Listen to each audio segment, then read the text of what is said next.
animated series, and I talk about this, is that it's kind of unassailable in the cycles of pop culture. Like we've never gone through an era where we're like, okay, it sucks now, because that happens to everything, even like the most beloved. Like I remember we had for a little while probably the most outright beloved like Batman film is probably The Dark Knight, if only because of like the gigantic cultural impact it had.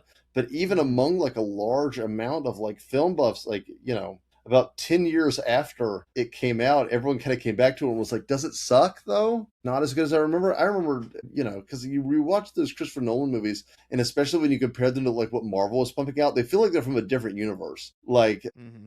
And so that happens with superhero films a lot as they go through like this cycle of like in blockbuster films in general, it's like, okay, they suck.